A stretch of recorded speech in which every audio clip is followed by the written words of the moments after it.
Ah, listo, ahora sí ya salió. Ahí Que no está. se- Va. Bueno, ¿cuántos asistentes tenemos? Tenemos 14 personas. Bueno, mucho gusto a todos. Yo soy el doctor Daniel Mille. Me presento con ustedes. Es un gusto estar con ustedes. Yo soy médico cirujano, soy egresado de la Facultad de Estudios Superiores Iztacala. Fui profesor del módulo de sistema inmunitario durante 2 años y actualmente soy médico residente de la especialidad de psiquiatría en el Instituto Nacional de Neurología y Neurocirugía Manuel Velasco Suárez. Y pues bueno, a lo mejor les suena que está medio alejado de mi campo de estudio la inmunología, pero pues la verdad es algo que me apasiona, ya tengo experiencia en el tema y pues por eso me ofrecí a darles este curso. Bueno, pues les voy a platicar un poquito de en qué consiste este curso, lo que vamos a ver, cómo vamos a trabajar. Empezando, porque este curso está estructurado en dos grandes partes. La primera mitad es inmunología básica, es decir, ahí vamos a ver las células, los tejidos, los órganos y las moléculas mediadoras del sistema inmunitario y cómo interaccionan. La segunda mitad del curso va a ser inmunología clínica, es decir, aquí vamos a empezar a integrar cómo todo lo que vimos en la primera parte se relaciona en el proceso de enfermedad en el ser humano. Y vamos a estudiar algunas patologías. Por ejemplo, vamos a estudiar las inmunodeficiencias primarias o vamos a estudiar el tema de VIH-Sida, que la verdad les recomiendo conectarse a esa clase porque la doy muy bonita, me explayo muchísimo. Bueno, se conectó alguien más.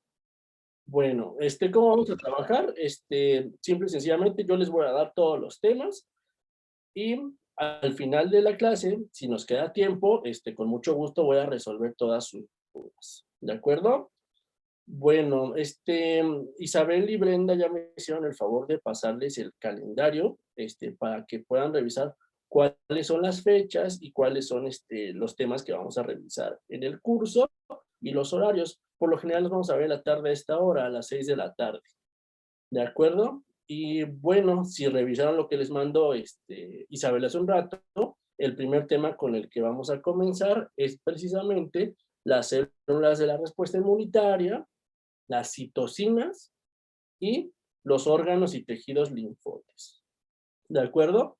Bueno, solo me pueden confirmar que todos estén escuchando, por favor. Sí se Sí, escucha, doctor. doctor. ¿Ok? Sí se escucha. Bueno, va que va. Entonces vamos a comenzar. ¿Les parece bien? Y les repito, yo les voy a dar todo el tema y vamos a hacer unos, recesos, entre los temas y al final, si queda tiempo, resolvemos todas las dudas que tengan. Bueno, voy a compartir mi pantalla. ¿Me pueden decir nada más si se ve mi pantalla, por favor? Sí, sí se ve. Perfecto. Sí se Bueno, ve. pues vamos a darle, muchachos. Entonces, fíjense, de lo primero que vamos a hablar es de las células de la respuesta inmunitaria. Entonces, si ustedes recuerdan, en la sangre tenemos tres tipos de células o elementos formes, que son el leucocito o glóbulo blanco, el eritrocito o glóbulo rojo y la plaqueta, ¿verdad? Y son estas primeras células que mencioné, los leucocitos, los que van a ser las células que forman nuestro sistema inmunitario, tanto anatómica como funcionalmente. Y pues vean estas imágenes que les puse aquí. Entonces, la que vemos del lado izquierdo, pues es la comparativa de estos tres tipos de células que mencioné, ¿no? El de la izquierda es el eritrocito, el del medio es la plaqueta y el de la derecha es el glóbulo blanco leucocito, la célula con la que vamos a estar trabajando durante todo este curso. El leucocito se caracteriza por ser una célula, son células ampliamente diversas y altamente especializadas. Y pues lo que vemos en el otro lado, en la imagen de la derecha, es un frotis de sangre periférica, una imagen real, vaya, para que nos vayamos dando cuenta de esto que acabo de mencionar. Fíjense, son células ampliamente diversas. Aquí solamente en esta imagen podemos ver 4 tipos diferentes de leucocitos. Los rojos obviamente son los eritrocitos, y por ejemplo, que tiene estos puntitos que vamos a describir más adelante, es un basófilo, pero este que tiene un núcleo central y muy grande, pues un monocito, pero este que tiene su núcleo multilobulado es un polimorfo nuclear o neutrófilo, ¿ok? Entonces, pues de eso se trata lo que vamos a ver estas semanas. Bueno, para empezar a hablar de los leucocitos, vamos a mencionar que el nivel normal de estas células en la sangre es de 4 a 12 por 10 a la 9 o de 4000 a 12000. Es exactamente lo mismo. Lo único que cambia es la manera de reportarlo, depende del laboratorio, donde ustedes hagan sus ciclos clínicos o su internado, pues depende del laboratorio donde, cómo van a reportar las células, ¿no? Pero es exactamente lo mismo, 4 a 12 por 10 a la 9 o de 4000 a 12000. La verdad a mí me gusta más la segunda. Entonces, el nivel normal de leucocitos es de 4000 a 12000. Ahora, cuando los leucocitos están bajos, es decir, menores a 4000, a esto le llamamos leucopenia. Causas de leucopenia son muchísimas. De hecho, podríamos dar una clase entera solamente de esto, pero bueno, vamos a mencionar grosso modo que algunas causas de leucopenia son, por ejemplo, infecciones graves. De hecho, es un criterio de sepsis y condiciona un peor pronóstico. Es peor que los glóbulos blancos estén muy bajos a que estén muy altos. Los leucocitos también se bajan por fármacos, quimio, radioterapia, por enfermedades hematológicas, por esplenomegalia, que es algo de lo que vamos a hablar más adelante, y muchas otras causas. Por el contrario, cuando los leucocitos están elevados, es decir, mayores a 12000, a esto le vamos a llamar leucocitosis. Causas de leucocitosis son las infecciones, y cualquier proceso inflamatorio en el cuerpo humano va a elevar los leucocitos. Por ejemplo, la leucocitosis es un indicador muy sensible en patologías quirúrgicas como la apendicitis o la colecistitis. Prácticamente cualquier cosa nos las eleva. También hay una leucocitosis fisiológica, es decir, elevación de los glóbulos blancos por una causa que es normal. Por ejemplo, las puérperas, o sea, las mujeres que acaban de tener a su bebé, y los recién nacidos, presentan una leucocitosis fisiológica de hasta 25,000, y no por eso nos vamos a asustar, ni vamos a pensar que están infectadas. Si quisiéramos saber si están infectadas, hacemos una prueba que son los reactantes de fase aguda, que vamos a mencionar más adelante. Pero bueno, esto es solo una pequeña introducción. Ahora, cuando los leucocitos se elevan todavía más, cuando tenemos leucocitos mayores a 50,000 con predominio de formas inmaduras, a eso le llamamos reacción leucemoide y causas malignidad. Por otra parte, cuando los leucocitos también están elevados, pero con predominio de formas maduras, a eso le llamamos hiperleucocitosis. Y causas son infecciones muy graves y malignidad. Por ejemplo, yo me acuerdo de una pielonefritis enfisematosa que vi cuando era interno, que tenía leucocitos de 50,000. Es más raro. Cuando vean estas cifras elevadas de leucocitos, la verdad es que casi siempre piensen en cosas malignas, es decir, tumores, cánceres hematológicos. Bueno, ahora vamos a hablar específicamente de cada una de las células del sistema inmunitario. Vamos a empezar por los neutrófilos. El valor normal de los neutrófilos es de 2000 a 7000 y representan del 54 al 62% de los leucocitos en sangre. Con esto introducimos algo bien importante, que los neutrófilos son los leucocitos más abundantes. Ahora, funciones del neutrófilo. Número 1, el neutrófilo es una célula fagocítica. Los neutrófilos son fagocitos, es decir, son células que comen. Más adelante en el curso vamos a ver como tal el tema de fagocitosis. El neutrófilo es un fagocito, es una célula que come. Número 2, es la primera célula y la más abundante que se recluta en el curso de una respuesta inflamatoria. Y número 3, los neutrófilos están especializados en la producción de NETs. que son trampas extracelulares de neutrófilos, también las veremos más adelante.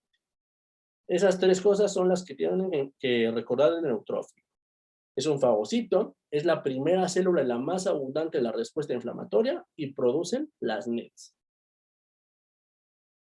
Bueno, ahora cuando los neutrófilos están elevados en la sangre, aquí vamos a empezar a ver algo bien interesante, que con base en los cambios en la concentración de las células sanguíneas, nosotros podemos hacer algunos diagnósticos diferenciales.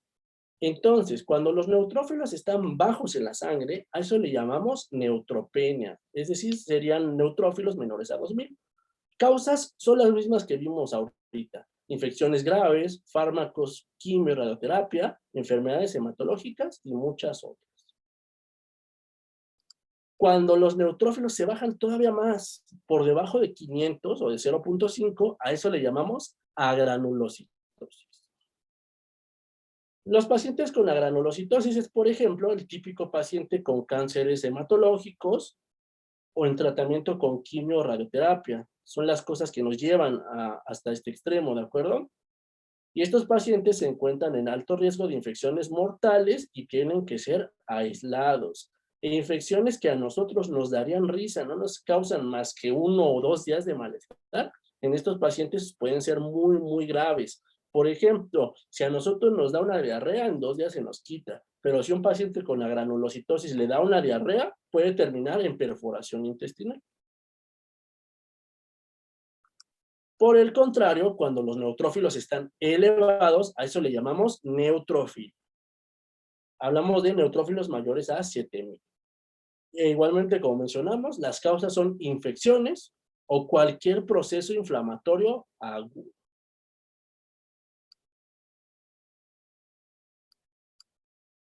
Ok. Ahora, ¿cómo vamos a identificar a un neutrófilo en un frotis de sangre periférica? Pues estos que están aquí son los neutrófilos, se los presento. Entonces, va a ser una célula de color lila y con un núcleo multilobulado. ¿Ya se fijaron?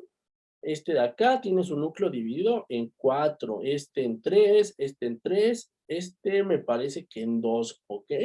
Entonces, estas son las características del neutrófilo. Y derivado de esto, del núcleo multilobulado, es que también los llamamos polimorfonucleares. Esas dos palabras son sinónimos, neutrófilo o polimorfonuclear. A veces en sus exámenes de hematología o de sistema inmunitario les ponen estas imágenes y les dicen, identifica cuál es esta célula. Entonces es bien, bien, bien importante.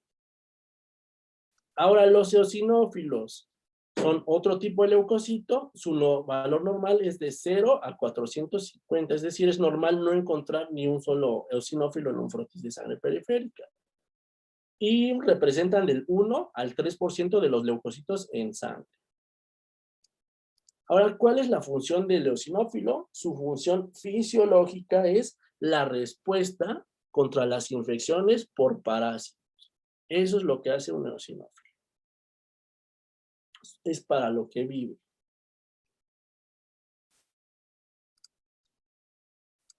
Cuando los eosinófilos están bajos en la sangre, a esto le llamamos eosinopenia. Aunque esto es muy subjetivo, porque pues como mencionamos aquí, los eosinófilos pueden estar hasta en 0. Entonces realmente es subjetivo hablar de esto. Pero se ha visto que la eosinopenia es un marcador en pacientes críticos. ¿Qué es un paciente crítico? Es, por ejemplo, son los pacientes muy, muy graves. Por ejemplo, los pacientes con sepsis, es un paciente con un traumatismo craneoencefálico grave que está en coma, está intubado, es, por ejemplo, una embarazada con preeclampsia. Esos son los pacientes críticos, ¿de acuerdo? Y pues se ha visto que la eosinopenia es un marcador de mortalidad en estos pacientes. Por el contrario, cuando los eosinófilos están elevados, a eso le llamamos eosinofilia. Y sus causas son, pues naturalmente, las infecciones por parásitos, la alergia y la inflamación crónica. ¿Cómo identificamos un eosinófilo en el frotis? Porque es una célula color rojo-naranja y que tiene un núcleo bilobular.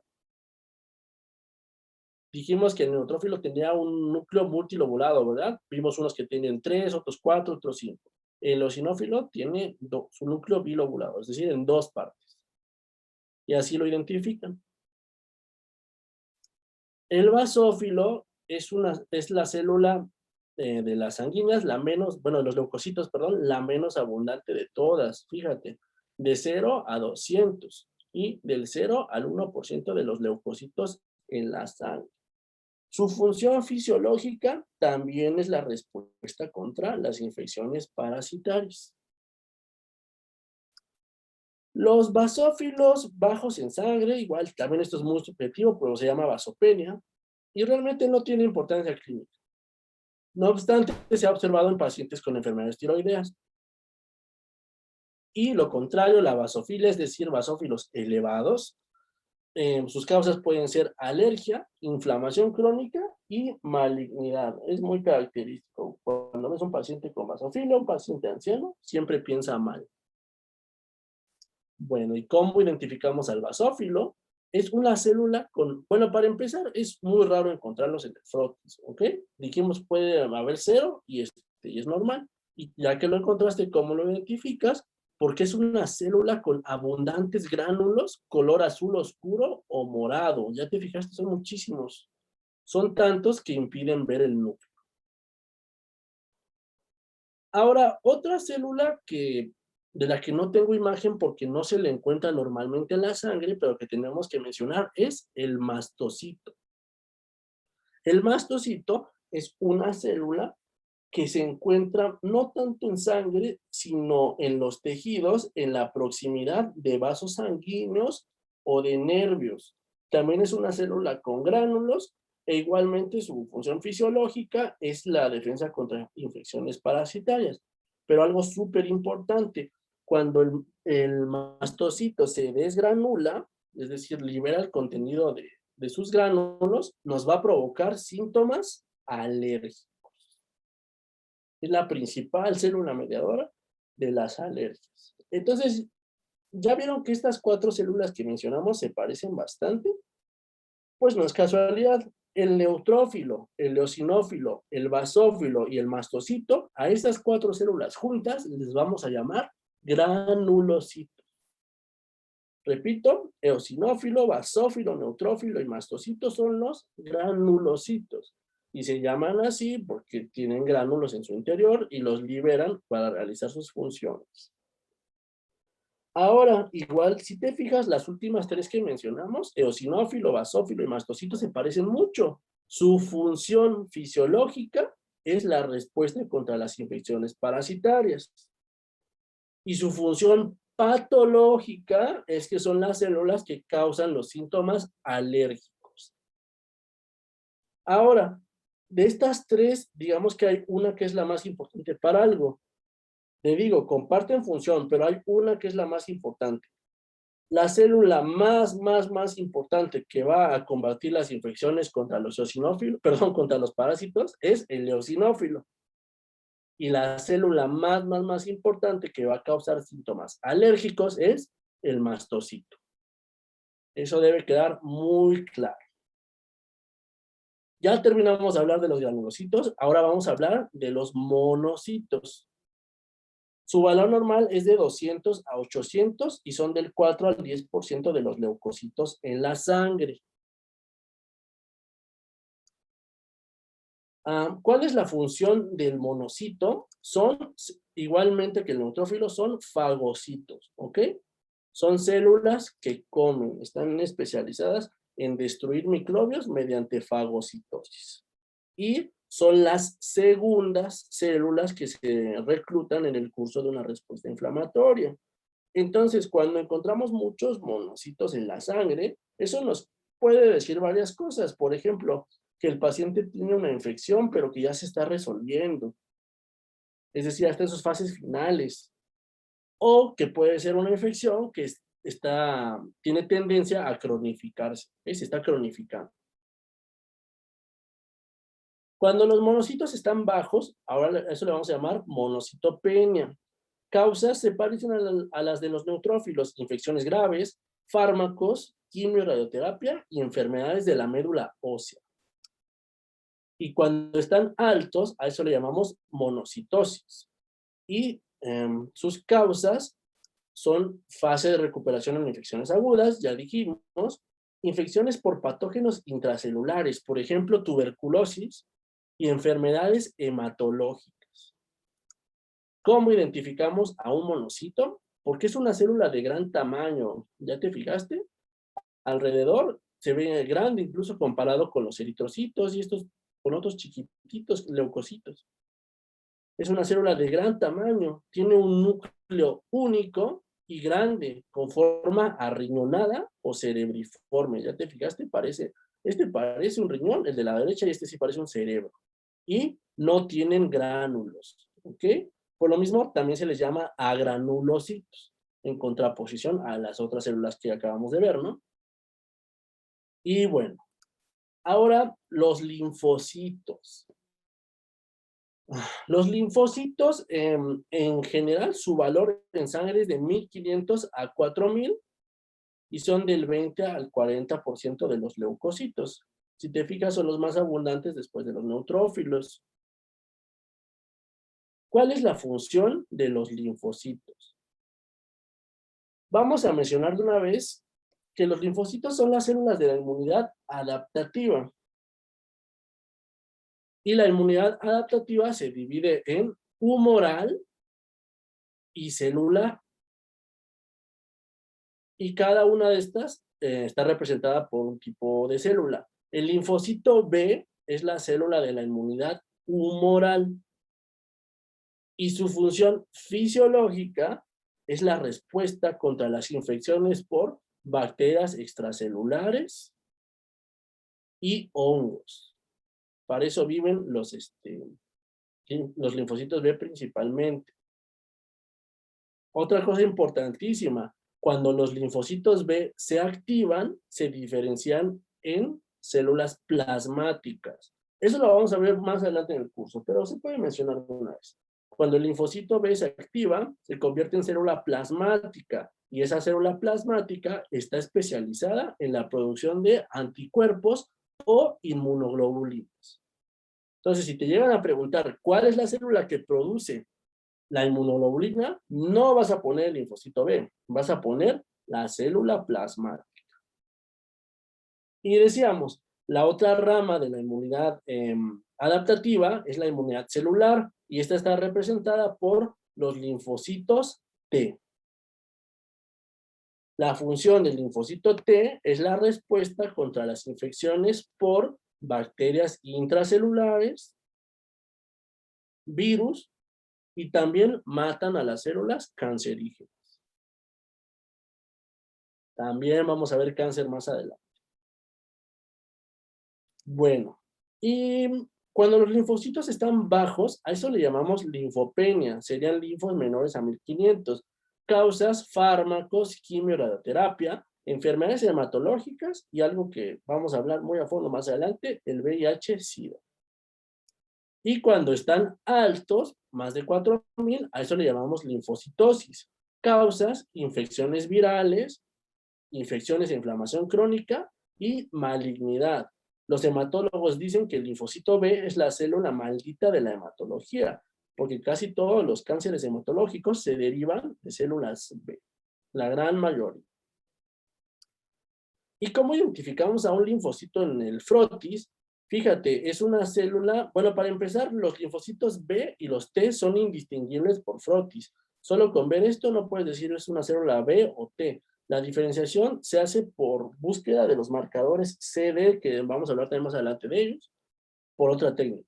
Entonces, viendo esto, lo único que puedes decir, esto es un linfocito, en general.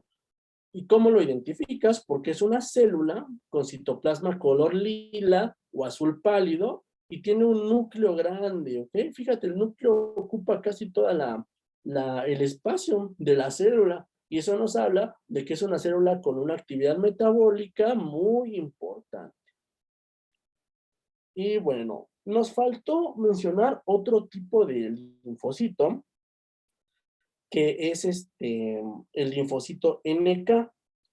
Los linfocitos NK son células especializadas en asesinar por eso su nombre NK significa natural killer, en asesinar a células infectadas por virus y patógenos intracelulares y a células cancerosas, cancerígenas, ¿ok? La diferencia entre los linfocitos que acabamos de ver y el NK es que el linfocito NK pertenece a la inmunidad innata, es decir, está más emparentado en función con los neutrófilos, con los granulocitos y con los monocitos, ¿ok? Entonces, si hacemos un pequeño repaso de lo que acabamos de ver, dijimos, células de la inmunidad innata están los granulocitos, que son los neutrófilos, basófilos, eosinófilos y mastocitos. Y los agranulocitos, que son los monocitos. Y las células NK. Y células de la inmunidad adaptativa, tenemos al linfocito B y al linfocito T. Ahora hay un puente entre estos dos tipos de células. Y ese puente son las células presentadoras de antígeno o APC.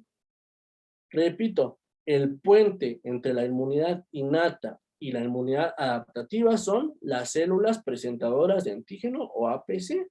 Son células que van a estar trabajando en conjunto con los dos tipos de inmunidad para hacer al sistema inmunitario un todo.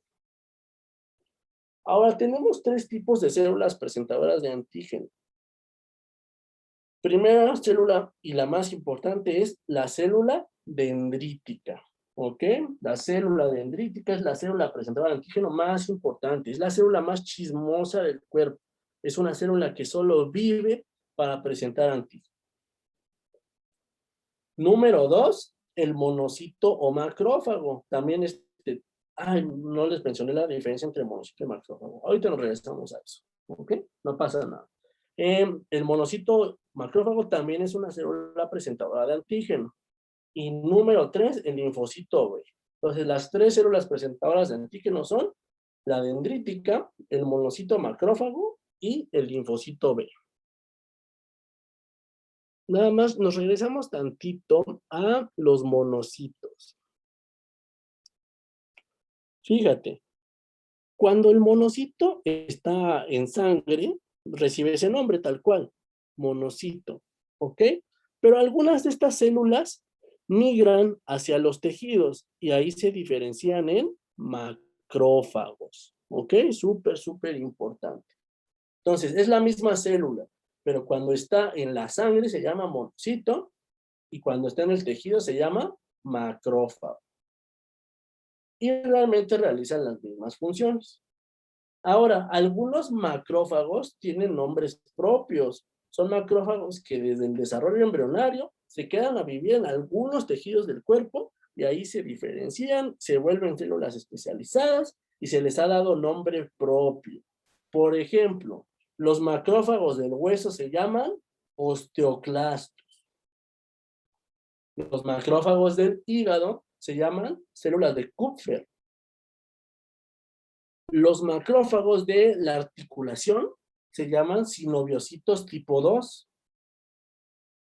Los macrófagos del sistema nervioso central se llaman células microgliales o microglia. Los macrófagos del vaso se llaman macrófagos sinusoidales. Los macrófagos del pulmón se llaman macrófagos alveolares. Y creo que son los ejemplos que conozco y los que son de cajón que siempre les van a preguntar. ¿Ok? Bueno. Esto tenía que quedar bien, bien, bien claro. Entonces, con esto ya vimos cuáles son las células de la respuesta inmunitaria. Ok, ahora vamos a pasar a otro tema que son las citocinas. Permítanme tantito y les voy a compartir pantalla.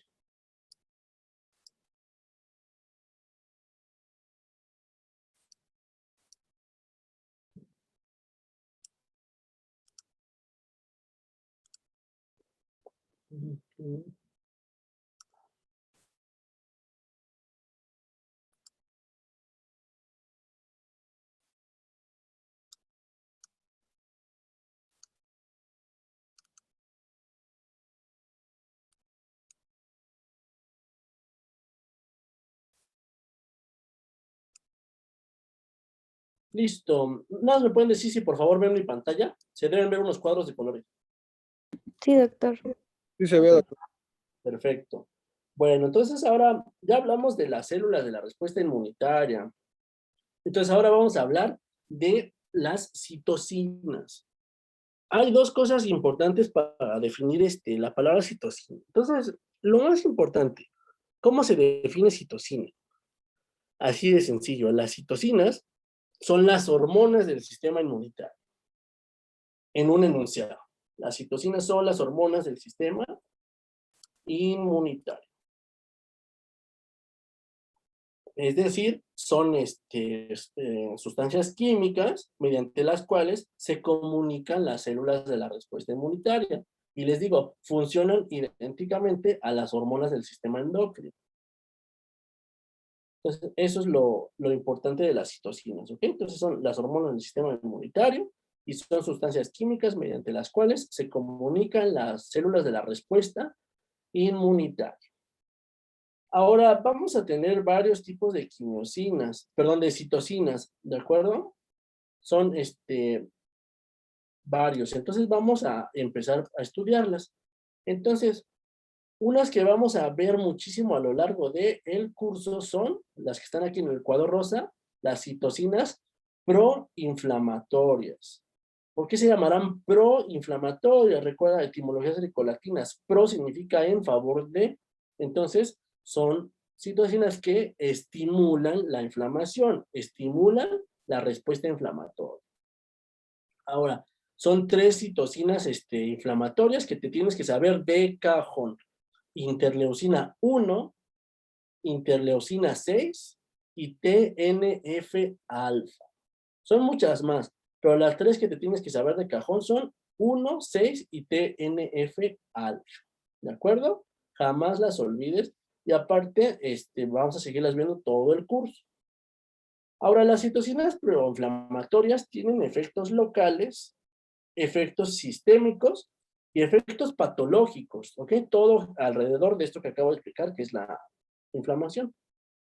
¿Cuáles son sus efectos locales? Pues son los que corresponden a los signos clásicos de la inflamación: calor, rubor, tumor, dolor y perturbación de la función, ¿ok? Vamos a ver más adelante en el transcurso del curso, como tal, el tema de inflamación. Las citocinas proinflamatorias también tienen efectos sistémicos.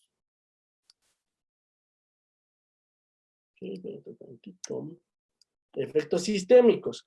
¿Cuáles son esos? Los efectos que se producen por su acción a distancia, que son, por ejemplo, la fiebre, ya que las citocinas proinflamatorias activan la producción de prostaglandinas en el hipotálamo, que es una parte del cerebro. También la leucocitosis, ya vimos que es leucocitosis, ¿verdad? Aumento de la concentración de leucocitos. Entonces, es lógico que cuando en el organismo una infección, pues se necesiten más leucocitos para combatirla, ¿no? Entonces, un efecto sistémico de las citocinas proinflamatorias es que aumente la concentración de leucocitos. Y tercer efecto sistémico es la síntesis de reactantes de fase aguda, lo cual ocurre en el hígado. Todos estos términos, no se preocupen, estamos hablando ahorita grosso modo de ellos, pero más adelante vamos a hablar de por qué pasa esto. Y las citocinas proinflamatorias también tienen efectos patológicos, ¿ok? Cuando se producen en demasía en el curso de respuestas inflamatorias muy importantes, en lugar de ayudarnos, van a ser dañinas. Por ejemplo, disminuye la contractilidad miocárdica y el gasto cardíaco, y esto es lo que lleva a un paciente al choque séptico. También se ha visto que causan resistencia a la insulina, que es algo importantísimo en la etiopatogenia de diabetes mellitus tipo 2. También causan trombosis, fuga capilar, realmente tienen muchos efectos patológicos. Bueno, pero con que se aprendan esos es más que suficiente. Bueno, esas fueron las citocinas proinflamatorias. Ahora, las del cuadro azul son las citocinas antiinflamatorias. Pues su nombre lo dice todo, ¿no? Estas inhiben la respuesta inflamatoria. Igualmente hay muchísimas, pero las que te tienes que saber de cajón son dos: la interleucina 10 y TGF-beta. Tenemos citocinas hematopoyéticas. Muy sencillo, son las que estimulan la hematopoiesis en médula ósea. Ese tema realmente no lo vamos a abordar aquí porque eso es más de hematología. Y ahorita estamos viendo inmunología, pero pues debes saber que existe. Los interferones son los del cuadro verde, ¿ok? Son citocinas con acción antiviral, ¿ok? Eso es lo que siempre te van a preguntar. Y son producidas por las células dendríticas plasmacitoides. Mencionamos ahorita en las células presentadoras de antígeno a las dendríticas, ¿te acuerdas? Bueno, pues hay un tipo más especializado todavía de dendríticas que son las plasmacitoides y estas producen los interferones. Ahora, los interferones, dijimos, tienen acción antiviral. Son moléculas necesarias para la respuesta contra las infecciones por virus. Y se dividen en dos tipos, ¿ok?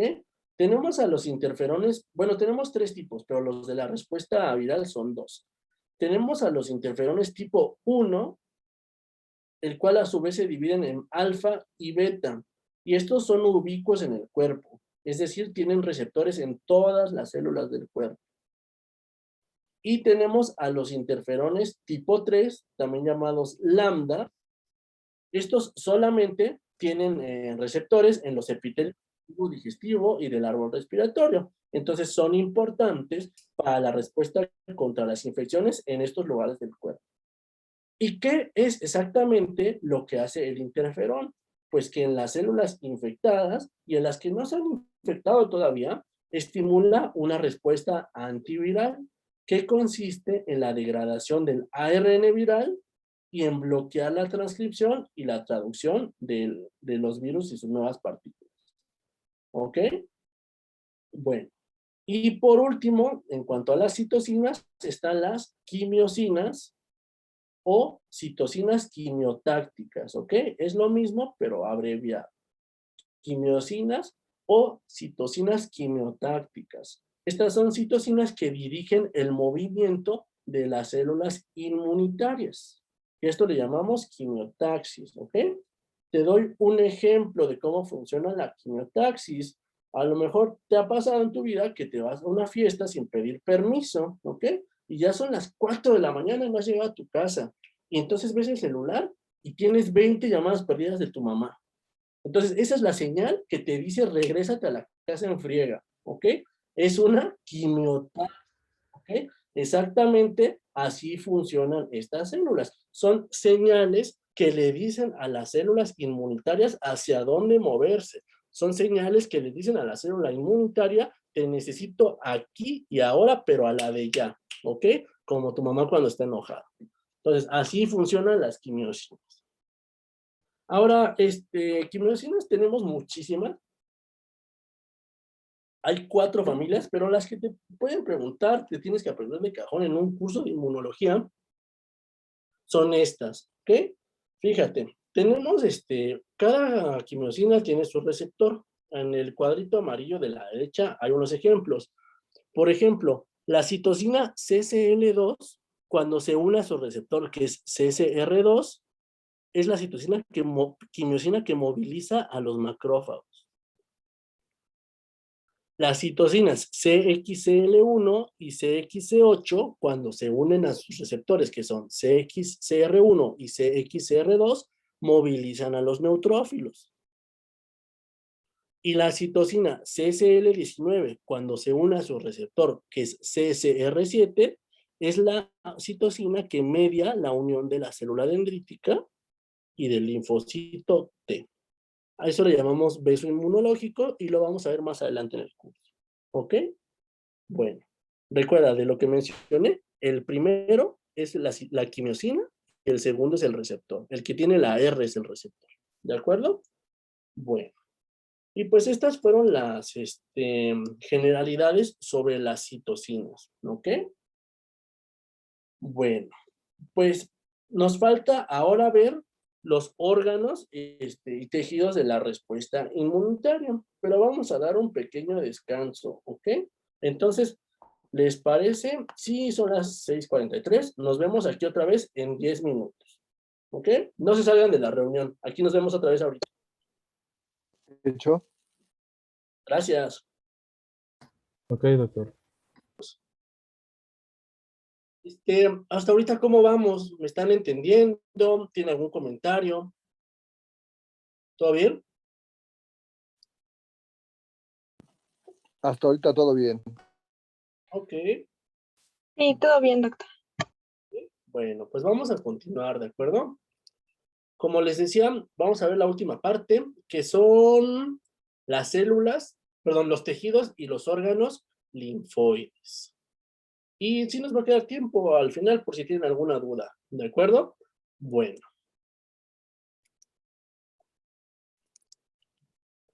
Ven mi pantalla, ¿verdad? Sí, doctor. Ok, bueno.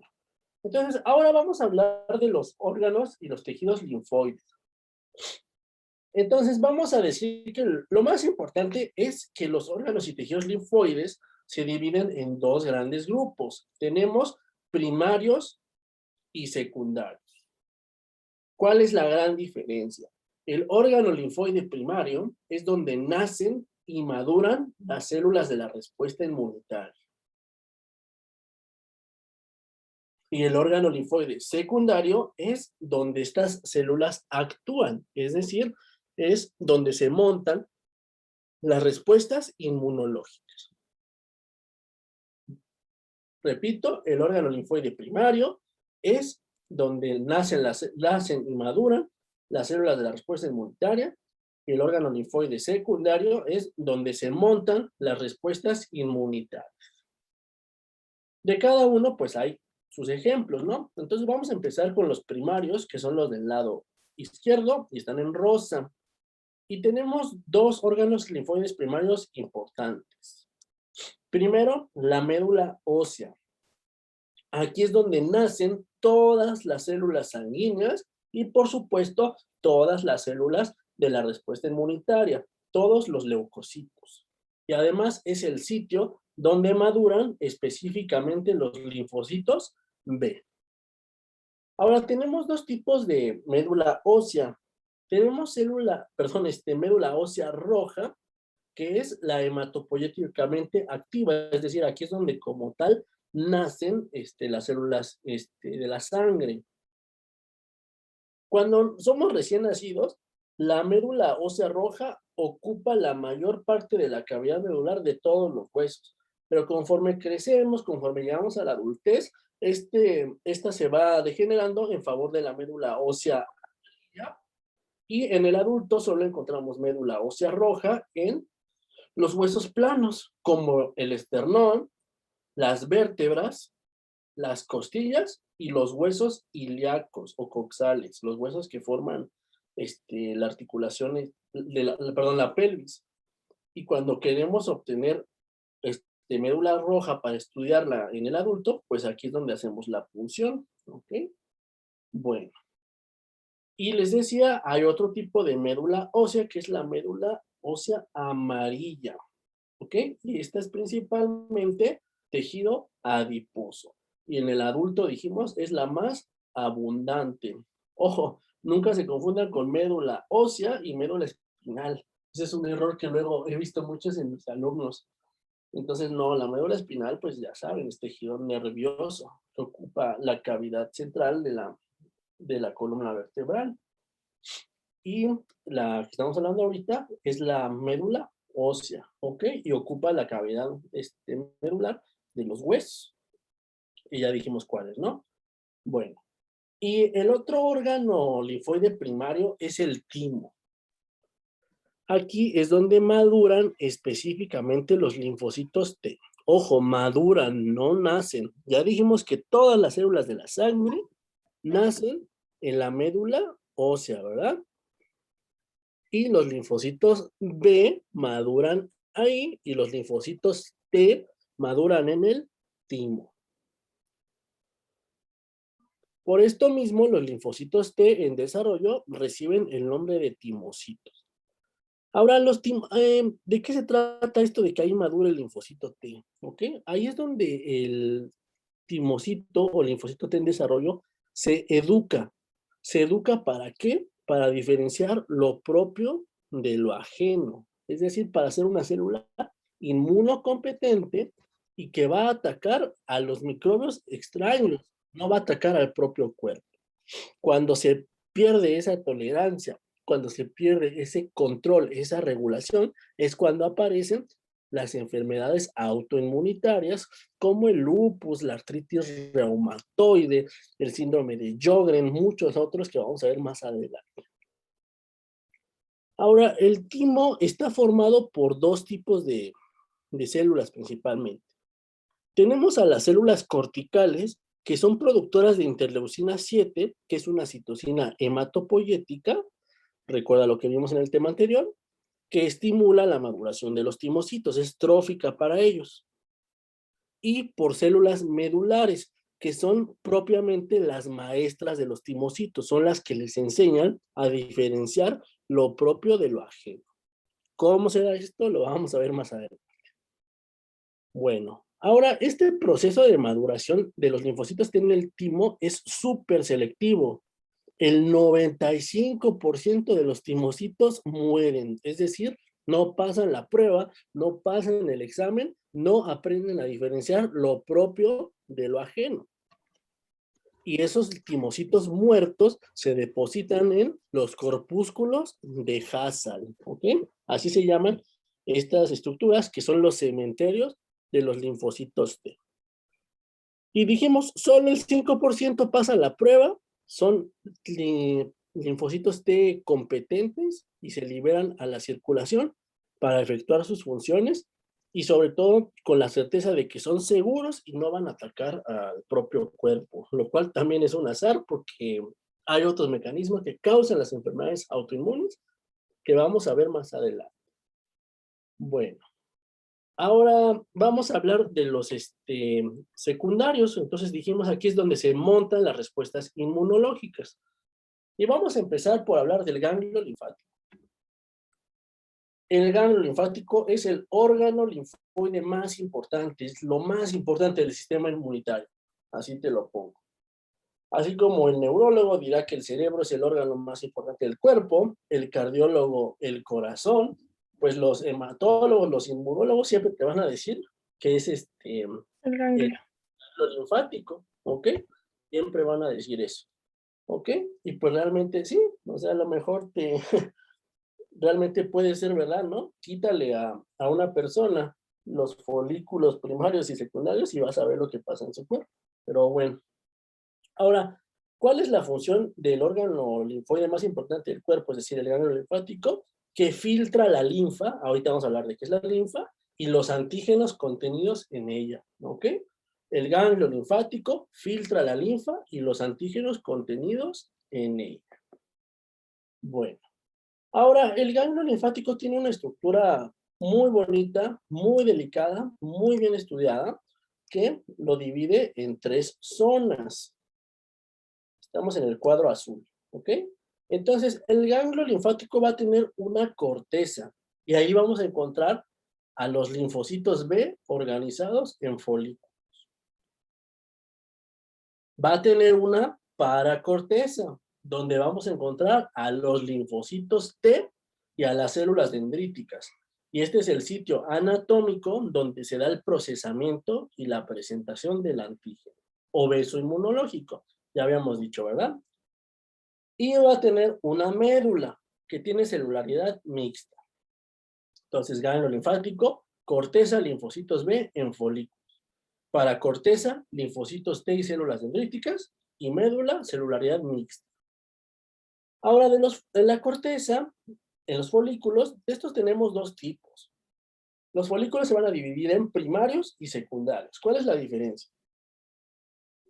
El folículo primario contiene al linfocito B virgen, ¿ok? ¿Qué es un linfocito B virgen? Es el linfocito que no ha conocido a su antígeno, ¿ok? Eso es un linfocito B virgen. Y los folículos secundarios.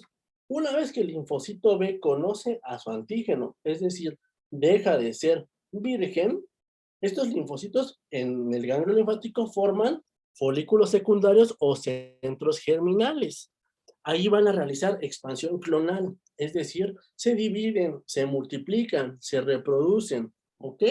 Y esto, pues ahí se diferencian en células plasmáticas, que son las que producen como tal la inmunoglobulina. Ya lo habíamos mencionado, ¿verdad? Entonces, en la corteza están los folículos, y los folículos contienen a los linfocitos B, y se dividen en primarios, donde están los linfocitos B vírgenes, y secundarios o centros germinales, donde están los linfocitos B activados, que se diferencian en células plasmáticas y producen inmunoglobulina. Bueno, esto es súper, súper, súper importante. Y tenemos otros órganos linfoides secundarios. El segundo en importancia es el vaso. El vaso es un órgano linfoide que recoge los antígenos que van en la sangre. Dijimos, la linfa recoge a los antígenos el ganglio linfático drena la linfa y los antígenos contenidos en ella. Y el vaso va a recoger los antígenos que están en la sangre. ¿Ok? Ganglio linfático, antígenos de la linfa. Vaso, antígenos que estén en la sangre. Derivado de esto es que el vaso es uno de los pocos órganos que reciben el 100% de la volemia. Es decir, el 100% de la sangre del cuerpo pasa por el vaso en todo momento. De hecho, creo que solo son dos. Los pulmones y el vaso son los únicos órganos que reciben el 100% de la volemia. Pero bueno, y pues es importantísimo porque el vaso está alerta de cualquier cosa extraña que haya en la sangre. Ahora, el vaso histológicamente se divide en dos regiones. Tenemos la pulpa roja, que está formada por capilares sinusoides que están llenos de sangre. De ahí su nombre, ¿ok? Y la pulpa blanca, que es el tejido linfoide propiamente dicho. Y aquí los linfocitos B y T se organizan de manera similar a como están en el ganglio, ¿ok? Los linfocitos B se van a organizar en folículos idénticos a los del ganglio, ¿ok? Igual hay primarios y secundarios. Y los linfocitos T se organizan en vainas linfáticas periarteriolares. Si quieren, repasamos esto. Ganglio linfático, corteza, linfocitos B en los folículos. Para corteza, linfocitos T y médula celular mixta. Y vaso, tenemos la pulpa blanca, la cual tiene los folículos, donde están los linfocitos B, y las vainas linfáticas periarteriolares, donde están los linfocitos T. Bueno. Y por último, tenemos el tejido linfoide asociado a mucosas, o GALT por sus siglas en inglés, que es un tejido linfoide no encapsulado que encontramos en los órganos que tienen mayor contacto con el medio externo. ¿Cuáles serán estos órganos? Por ejemplo, los que están conectados al exterior del cuerpo mediante un orificio. Por ejemplo, el sistema digestivo, que se conecta al mundo exterior por la boca y por el ano. El sistema respiratorio, que se conecta al mundo exterior por la nariz y por la boca. El sistema urinario, que se conecta, urogenital más bien, que se conecta al exterior por la uretra y por la vagina de la mujer. Eso es a lo que me refiero, ¿ok? Los órganos que tienen mayor contacto con el medio externo, ahí vamos a encontrar el tejido linfoide asociado a mucosas. A su vez del GALT tenemos varios tipos.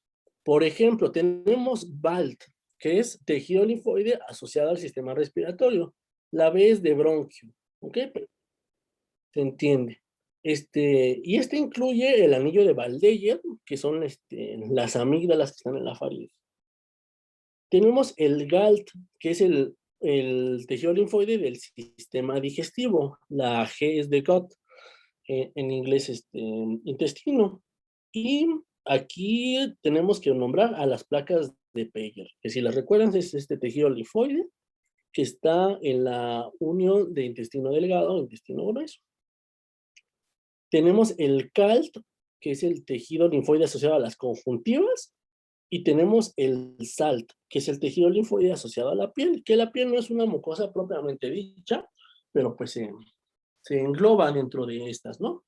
El SALT se engloba dentro de los GALs, me refiero. Y pues bueno, con esto terminamos esta parte de los órganos y tejidos linfoides. Ahora vamos a hacer unas correlaciones clínicas muy importantes y muy bonitas. Esperen, me faltó hablarles de la circulación linfática. Uf, importantísimo. Entonces, fíjate, ¿qué es la linfa? ¿Ok? Vamos a empezar, fíjate, en este recuadro naranja que está en el centro. Entonces, ¿qué es la linfa? La linfa es un líquido que a su vez está formado por exceso de líquido extracelular. Pero no solamente tiene eso. La linfa tiene lípidos, proteínas, células y otras cosas. Tiene muchos lípidos. De hecho, si tú estudias sistema digestivo, vas a ver que la absorción de los lípidos se da principalmente a través de la linfa. Y derivado de esto es que tiene un color blanco lechoso. Y también, por ejemplo, en algunas patologías, por ejemplo, en un derrame pleural, si tú aspiras líquido y sale con este aspecto lechoso, pues puedes inferir que es de origen linfático, ese derrame. Bueno, ahora las funciones de la linfa son dos. Número uno, el equilibrio hídrico. Te digo, se forma por el exceso de líquido extracelular. Recoge el exceso de líquido en los tejidos. Y número dos, y más importante, lo que nos importa en el sistema inmunitario, y ya lo habíamos mencionado, la linfa recoge los antígenos provenientes de los tejidos. ¿Ok? Lo voy a súper repetir. La linfa recoge los antígenos provenientes de los tejidos y los lleva al ganglio linfático. ¿Y quién dijimos que recoge los antígenos de la sangre? El vaso. ¿Ok? El vaso con B y con Z. Bueno. Ahora, la linfa tiene una circulación muy específica, ¿ok? Que te tienes que aprender. Entonces, fíjate, la linfa, dijimos, se forma y empieza a circular por vasos linfáticos. Vasos linfáticos que empiezan a juntarse y a formar vasos más grandes y de mayor calibre. Entonces, fíjate, tenemos vaso linfático, el cual drena en los ganglios linfáticos. El ganglio linfático a su vez tiene una circulación local dentro de él, ahorita la vamos a ver, y pues sale igual por el vaso linfático, ¿no? Y entonces estos ganglios linfáticos se empiezan a agrupar y a crecer en tamaño y forman vasos linfáticos cada vez de mayor calibre, de manera que la linfa del cuerpo es recogida por dos grandes vasos linfáticos, que son el conducto torácico y el conducto linfático derecho. ¿Cuál es la diferencia? Fíjate en este esquema de anatomía que hice, tan bonito, tan chulo, está mejor que cualquiera de anatomía de Netter, ¿verdad? Entonces, fíjate, me esmeré mucho. Esto ilustra muy bien cómo se recoge la linfa a través de estos dos grandes conductos torácicos. El conducto linfático derecho va a drenar la linfa de la mitad de la derecha de la cabeza y del brazo derecho. Y esto representa aproximadamente una quinta parte de la linfa del cuerpo. Y el conducto torácico va a drenar 4/5 partes de la linfa, es decir, el resto del cuerpo. Bueno, entonces dijimos, estos dos grandes conductos drenan la linfa de la mayor parte de todo el cuerpo y a su vez drenan en el ángulo yugulosubclavio o ángulo de Pirogov, un nombre muy bonito y que me gusta mucho. ¿Por qué se llama ángulo yugulosubclavio? Pues es porque es una estructura en forma de Y que corresponde a donde se juntan la vena yugular y la vena subclavia. De aquí la linfa pasa a la vena cava superior y finalmente la cava superior drena en el corazón y así todo vuelve a los tejidos y se vuelve a convertir en linfa. ¿Ya viste? Entonces es una circulación.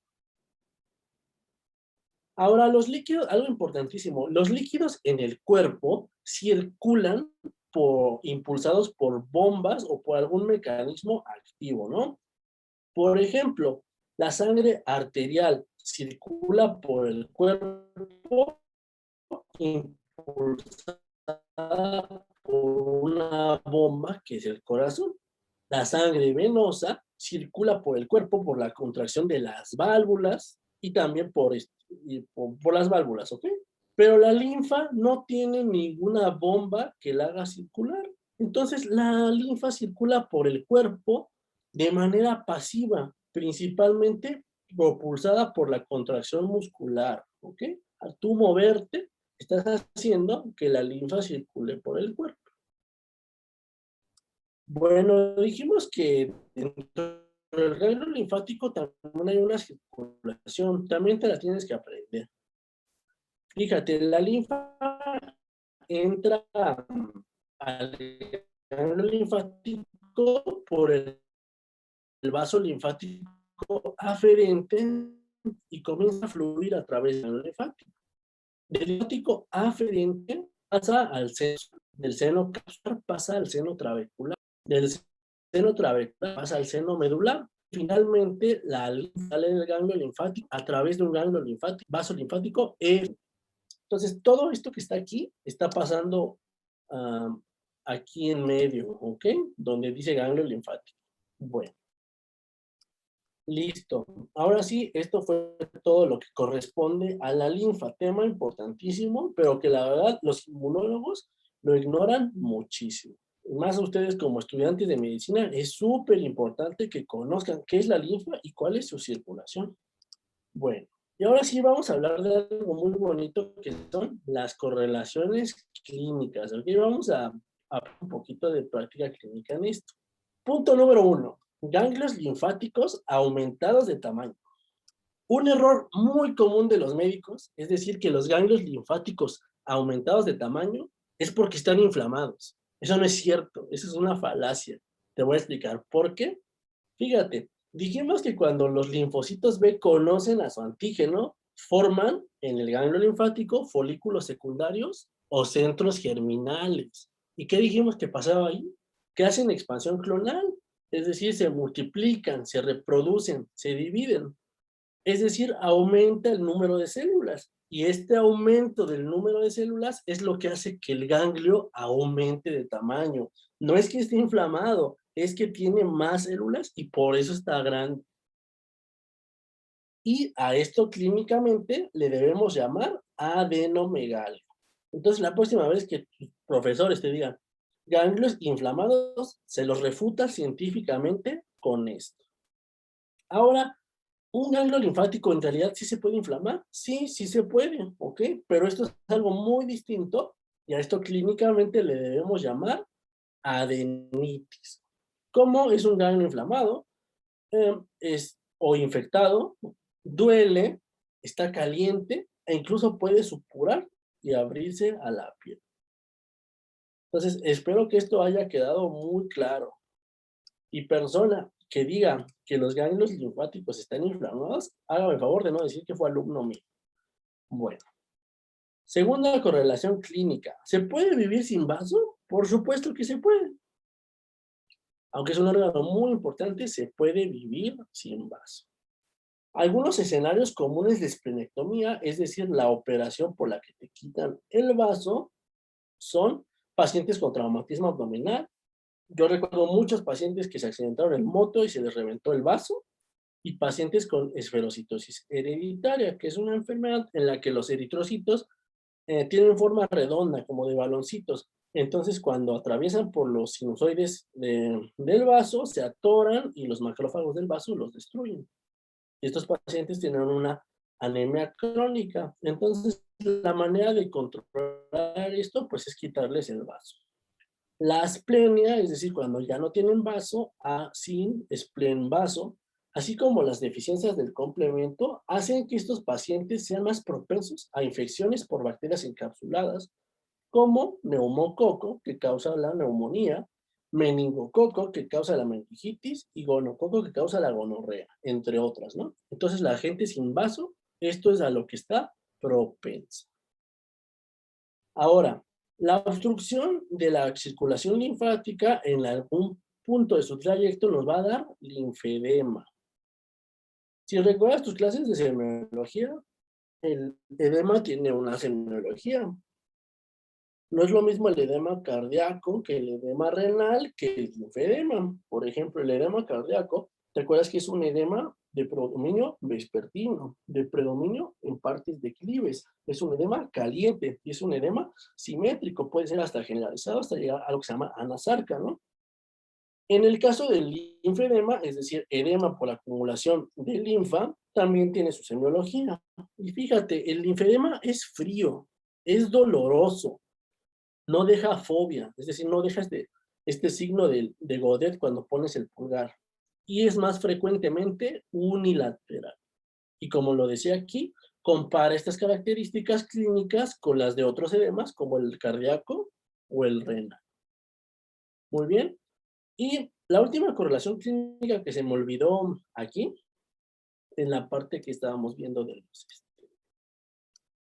ganglios linfáticos aumentados de tamaño, es que algunos ganglios tienen nombre y apellido y nos pueden orientar hacia ciertas patologías. Por ejemplo, cuando encontramos un ganglio supraclavicular izquierdo, a eso se le llama ganglio de Virchow. Se escribe Virchow. Ganglio supraclavicular izquierdo es el ganglio de Virchow. Y pues, nos orienta a malignidad en varias partes del cuerpo. Por ejemplo, a cáncer gástrico, sería un ejemplo. Otro ejemplo, los ganglios supraclaviculares ya ipsilaterales a una mama afectada, pues son característicos del cáncer de mama. Y así muchos ganglios, dependiendo de su localización, pues nos pueden orientar a ciertas patologías. Ganglios aumentados de tamaño, insisto. Es decir, adenomegalias. No. Y bueno. Pues con esto creo que terminamos el contenido de hoy, muchachos. Entonces, si tienen alguna duda, alguien, por favor, compártanla.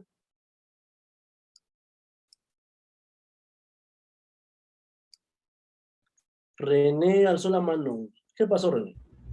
Sí, doctor. Bueno, con respecto a las